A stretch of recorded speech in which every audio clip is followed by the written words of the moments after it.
Bonjour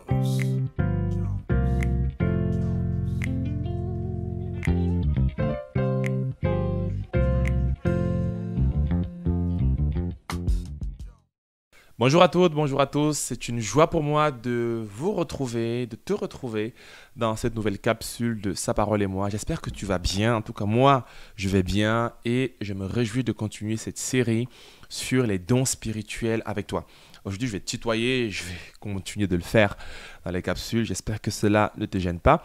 Donc, on va aborder cette question des dons spirituels. Ça fait plusieurs semaines déjà qu'on a abordé cette question et je voudrais vraiment continuer à aller beaucoup plus en profondeur sur cette thématique. C'est une thématique très riche, très intéressante, qu'on trouve tout au long du Nouveau Testament et de l'Ancien Testament. Et je crois que c'est une réalité à laquelle le Seigneur voudrait nous inviter aujourd'hui. Alors, qu'est-ce qu'on a vu jusqu'ici, plutôt? On a commencé par voir les fondamentaux. On a pu voir que les dons spirituels sont simplement des manifestations du Saint-Esprit. La présence d'un don spirituel est la présence de l'action de l'Esprit de Dieu dans des situations en particulier. On a vu que c'est le Saint-Esprit qui est la source et l'auteur de tout don. Nous ne sommes pas des propriétaires, nous ne sommes que des intendants des dons que Dieu nous confie. Les dons sont disponibles pour tous les croyants. Ce n'est pas uniquement pour les pasteurs, pour les chrétiens expérimentés, c'est pour tous ceux qui ont reçu Christ dans leur cœur. Ils peuvent exercer les dons spirituels. Tu peux exercer les dons spirituels. Les dons spirituels doivent être éprouvés. C'est quelque chose qui est important d'intégrer et se rappeler comme fondamental parce qu'à un moment donné, on peut oublier cette règle de base et nous égarer sur le chemin de l'exercice des dons spirituels. Les dons spirituels ne peuvent pas non plus être utilisés pour diriger une église ou pour enseigner. La Bible donne la parole de Dieu ou les ministères pour pouvoir faire cela. Les dons spirituels n'ont pas ce but, ils ont d'autres vocations et Dieu donne d'autres éléments pour pouvoir enseigner et diriger l'Église. Ils sont donnés pour l'utilité de tous. C'était les fondamentaux. Ils ne sont pas donnés pour mon plaisir. Ce n'est pas une boîte à outils, ce n'est pas des gadgets, c'est plutôt une boîte à outils. Lorsque le Saint-Esprit en a besoin, il s'en sert, il se sert de moi pour pouvoir faire cela. Nous avons pu voir les dons de puissance. On les catégorise en 3 catégories, tous les 9 dons spirituels qu'on voit dans 1 Corinthiens au chapitre 12. On les catégorise en 3 catégories. Mais Paul ne les a pas catégorisés de cette manière-là. Donc, c'est important de ne pas les segmenter. On le fait uniquement pour un but purement pédagogique, mais aussi de cohérence. On les retient mieux, ça va beaucoup plus ensemble. Mais plusieurs dons, au travers d'une situation en particulier, peuvent agir en même temps. Le don de foi et la prophétie peuvent agir en même temps. Lorsque je prophétise dans une situation assez atypique, je peux être saisi par un don de foi et je communique ainsi ce que Dieu me donne de communiquer. Donc, on a vu les dons de puissance, à savoir les dons de guérison, le don de foi ou le don pour opérer des miracles. La dernière fois, on avait abordé les dons d'inspiration, extrêmement importants. Les paroles de connaissance, le discernement des esprits et les paroles de sagesse. Ces dons-là sont vraiment support pour exercer les autres dons spirituels. Et donc, nous continuons aujourd'hui en parlant des 3e catégorie de dons, qui sont les dons de révélation.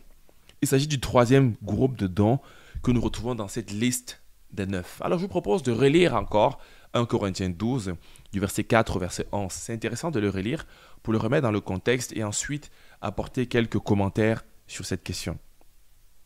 1 Corinthiens chapitre 12, du verset 4 au verset 11. Il est écrit « Il y a diversité de dons, mais le même esprit. Diversité de services, mais le même Seigneur. Diversité d'actes, mais le même Dieu qui accomplit tout en tous. Or à chacun, la manifestation de l'Esprit est donnée pour le bien de tous. En effet, à l'un est donnée par l'Esprit une parole de sagesse, à un autre une parole de connaissance, selon le même Esprit. À un autre la foi par le même Esprit, à un autre le don des guérisons par le même Esprit, à un autre la possibilité de faire des miracles, à un autre la prophétie, à un autre le discernement des esprits, à un autre diverses langues, à un autre l'interprétation des langues. Mais toutes ces choses, c'est un seul et même esprit qui les accomplit en les distribuant à chacun en particulier comme il le veut. Amen. Donc, comme je voulais vous dire, comme je l'ai dit en introduction, cette thématique nous permet de revenir sur la question des dons des révélations. Dans ces dons des révélations, on va en voir trois en particulier. Premièrement, la prophétie. Ensuite, le don des langues. Et troisièmement, le don d'interprétation des langues. On pourrait se dire que ces trois dons, de manière globale, peuvent s'associer à la prophétie. Parce qu'un don de langue accompagné d'une interprétation de langue est comme une prophétie, nous dit l'apôtre Paul quand on lit 1 Corinthiens chapitre 14. Donc on va parler un peu de prophétie aujourd'hui et on abordera la question des dons de prophétie et en même temps de dons de langue et d'interprétation de langue. Commençons donc par la prophétie. Il s'agit certainement d'un des dons les plus en vue en ce moment. On vit en quelque sorte une ère prophétique.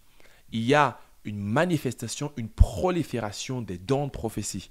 Et c'est biblique, car la Bible dit que dans les temps de la fin, dans les derniers jours, Osée dit, il répandra son esprit sur toute chair, les fils et les vieillards auront des visions, des songes, ils prophétiseront.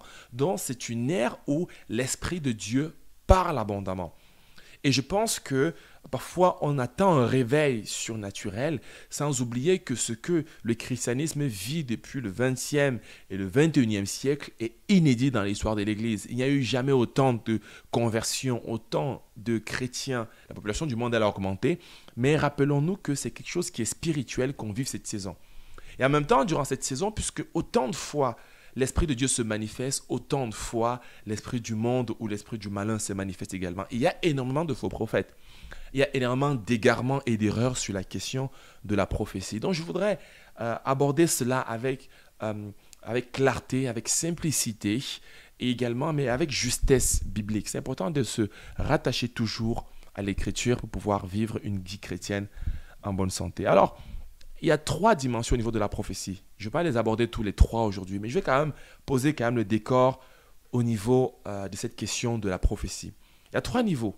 Il y a parce qu'on les trouve dans trois passages bibliques et dans plusieurs différemment. Le premier, dans 1 Corinthiens 12, qu'on vient de lire, la Bible dit qu'il y a le don de prophétie. Le don de prophétie. Il s'agit d'un don qui est communiqué par le Saint-Esprit. Chaque croyant reçoit un don inspiré de Dieu et le transmet à quelqu'un d'autre. Je reviendrai plus tard sur ce don de prophétie qui est l'objet de notre réflexion. À côté du don de prophétie, se trouve ce qu'on pourra appeler du ministère de prophétie ou du don d'intendance de prophétie. Où est-ce qu'on retrouve cela? On retrouve cela dans Romains au chapitre 12. Romains au chapitre 12 au verset 6. Et dans ce passage, il est très clair. Il est dit qu'il a donné à certains le don de diriger, à d'autres le don de libéralité et à certains le don de prophétie. Et donc, ce don de prophétie se différencie de celui qu'on trouve dans Romains 12. Parce que dans 1 Corinthiens 12, parce que le don de prophétie de Romains 12 nous parle du don d'intendance. L'apôtre Paul dit qu'il y a plusieurs dons. Et dans ces plusieurs dons, c'est diaconos, ça revient à la diaconie. Il y a plusieurs services, il y a plusieurs ministères. Et donc les dons de prophétie de Romains 12 sont différents des dons de prophétie de 1 Corinthiens 12.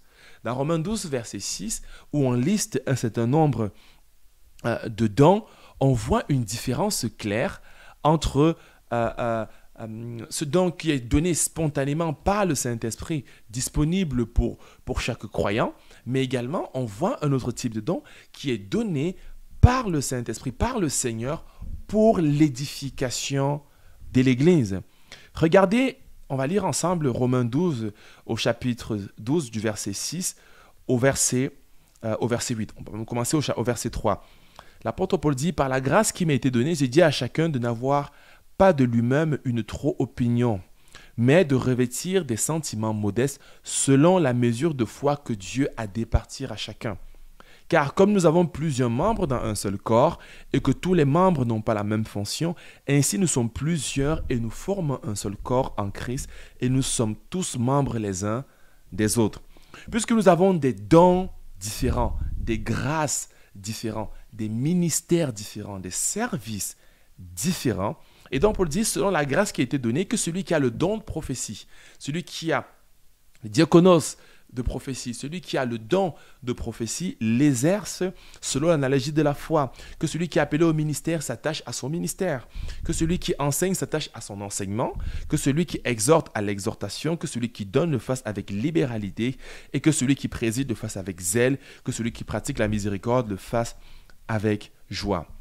Quelle est donc la différence entre ce don de prophétie et celui qu'on vient de lire dans 1 Corinthiens 12? Ce don de prophétie dans Romains 12 est un don qui est beaucoup plus établi dans l'église locale. C'est un ministère que Dieu donne dans l'église locale pour édifier l'église locale. Ce sera donc celui qui, de manière régulière, reçoit une parole, une prophétie, un don dans le cadre de l'église locale. C'est un don que Dieu va donner pour édifier et pour fortifier. Il n'a pas le même niveau ou le même poids ou encore moins la même responsabilité que le troisième don dont je parlerai dans quelques instants, mais il vient pour aider à bâtir l'église locale. Et l'apôtre Paul en parle dans 1 Pierre 4. Il dit, comme vous avez reçu tous des dispensations, des grâces différentes, mettez-les aux dons au service des uns des autres. Mettez le don que vous avez reçu au service des uns et des autres. On parle donc de ministère, de service des uns pour le cas de l'église locale. Maintenant, le troisième type de don en matière de prophétie, c'est ce qu'on appelle souvent le don d'office ou bien le don d'homme de prophétie. C'est ce don qu'on retrouve dans Éphésiens chapitre 4. Que se passe-t-il dans Éphésiens chapitre 4? Il nous a dit, Dieu a donné les apôtres, les prophètes, les docteurs, les évangélistes, les pasteurs, les enseignants pour l'édification du corps de Christ.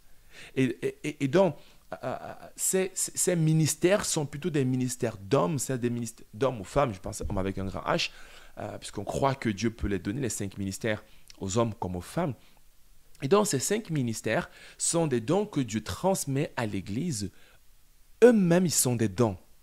Et leur ministère est extra-local. Ils peuvent l'exercer en dehors du cadre de l'Église locale. Ils sont considérés comme des dons de gouvernance, des dons qui vont enseigner, former et équiper les autres. C'est également des dons de parole de Dieu. Donc, c'est des dons qui vont apporter la notion d'enseignement. Et donc, ces 3 dimensions de dons sont présentes dans le Nouveau Testament. Le don de 1 Corinthiens 12, qui est le don qui est réversé à chaque croyant, qui peut, de manière spontanée, recevoir une parole de Dieu et la transmettre à quelqu'un. Ensuite, il y a le don d'intendance, qui va être un don qui va être beaucoup plus développé que le don de 1 Corinthiens 12. Et ensuite, donc, ce don va permettre de bâtir l'édification. C'est comme un service, c'est comme celui qui a un don pour la sono, c'est comme qui a un don pour diriger, un don pour libérer, donc être généreux. C'est ce don qui va permettre de bâtir l'Église et de la stabiliser dans la dimension de la prophétie. Et dans le troisième, qui est un don de gouvernement, ce sont les apôtres, les pasteurs, les prophètes, les évangélistes et les enseignants. Ces dons-là vont plutôt être donnés pour le corps entier de Christ. Ils vont aller au-delà. Eux-mêmes, ils sont des dons. Pourquoi je prends le temps de préciser? Parce que parfois, plusieurs mélangent et confondent. Parce que quelqu'un a reçu 1 ou 2 prophéties, il croit qu'il est prophète. Peut-être parce que quelqu'un a reçu 1 ou 2 paroles dans le cadre du membre de l'église locale, dans un cadre restreint, il s'est défini comme prophète. On peut mélanger, et c'est important de ne pas le faire car les responsabilités sont différentes, les enjeux sont différents et les communications des paroles sont différentes. Ça, c'était cette clarification. Maintenant, c'est quoi la prophétie? Comment est-ce qu'on pourrait définir clairement une prophétie sur le plan biblique? La prophétie, c'est une proclamation ou une communication de la pensée, du cœur, de la volonté et du désir de Dieu. C'est de proclamer la pensée de Dieu, le cœur de Dieu, les désirs de Dieu, la volonté de Dieu à un moment donné. C'est un réma.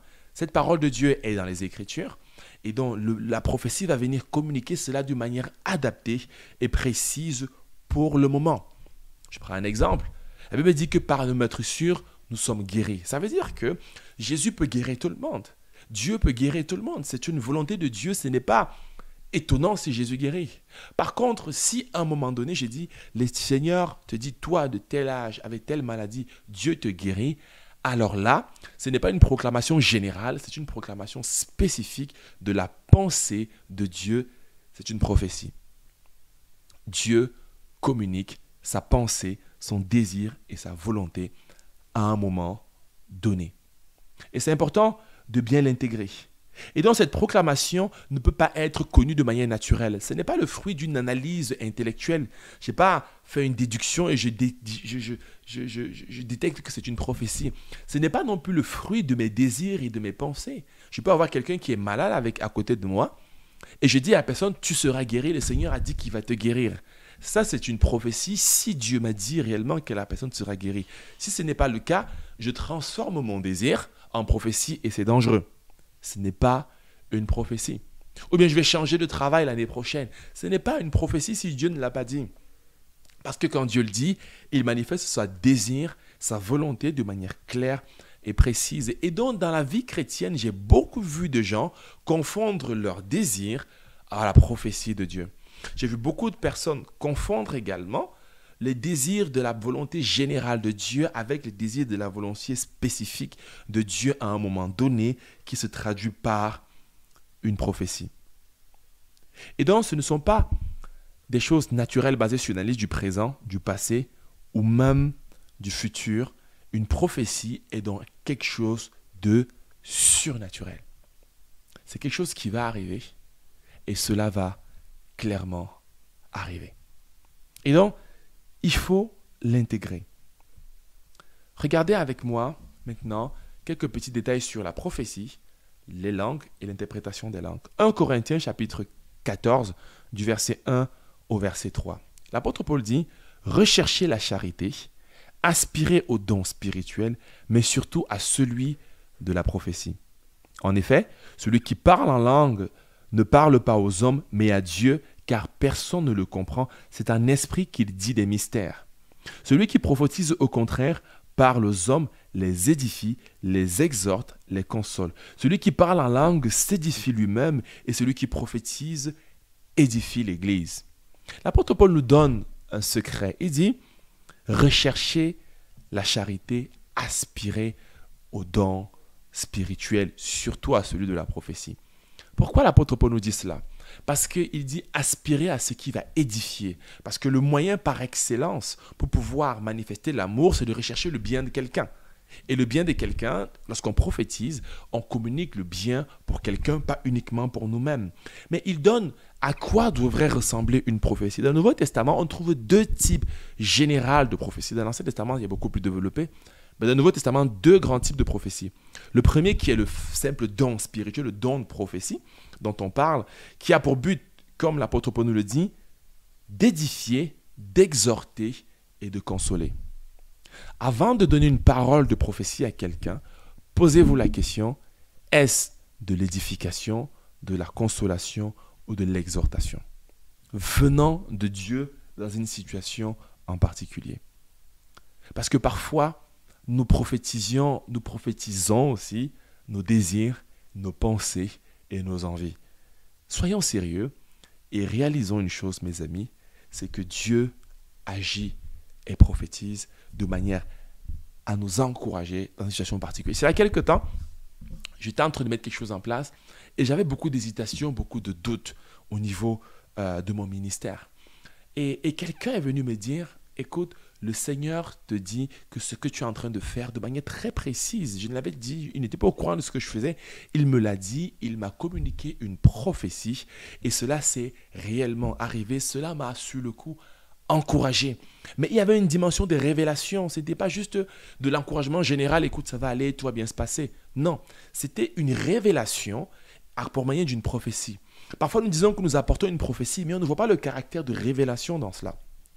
On ne voit pas le caractère de la pensée de Dieu, du désir de Dieu. On ne voit pas le caractère qui dépasse le côté naturel.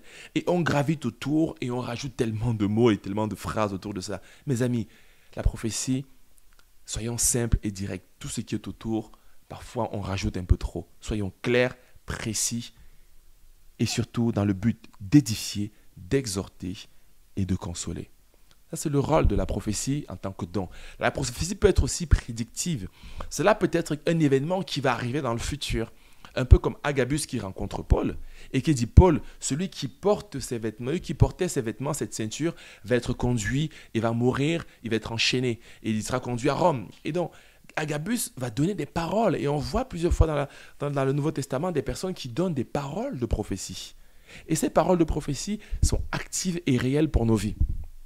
Alors il y a la prophétie prédictive et donc on peut recevoir une parole de ce que Dieu va prévoir faire dans quelques années. Pour nous, c'est complètement étonnant et quand Dieu le fait, on le voit de manière réelle. Aujourd'hui, ce que je vis, je me rends compte que c'est les résultats de certaines prophéties que j'ai peut-être n'ai pas cru ou bien je n'ai pas pris au sérieux. Dieu m'a dit certaines choses il y a de cela plus de 10 ans et je les vois se réaliser aujourd'hui. Dieu avait communiqué par prophétie.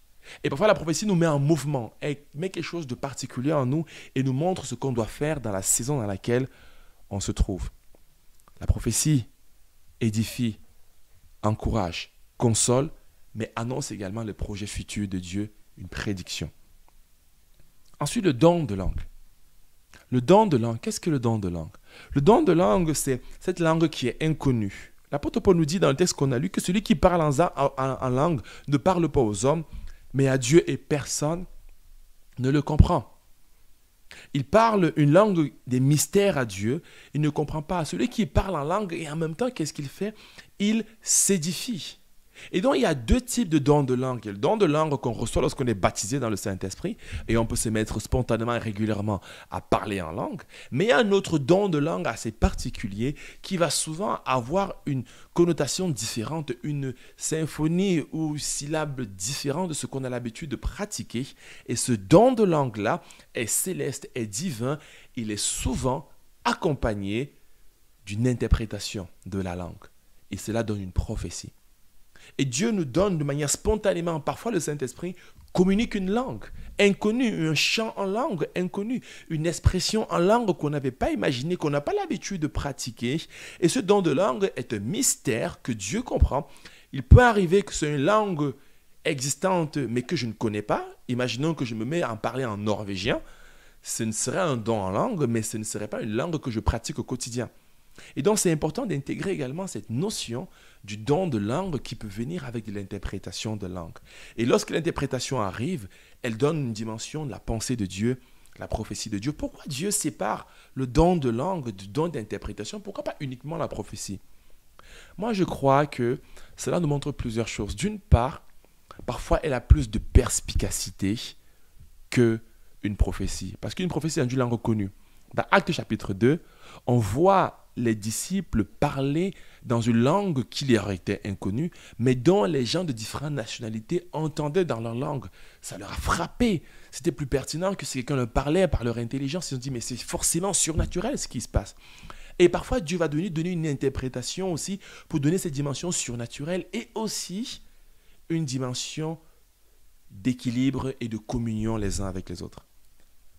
La langue et l'interprétation des langues. Mes amis, aspirez aux dons spirituels.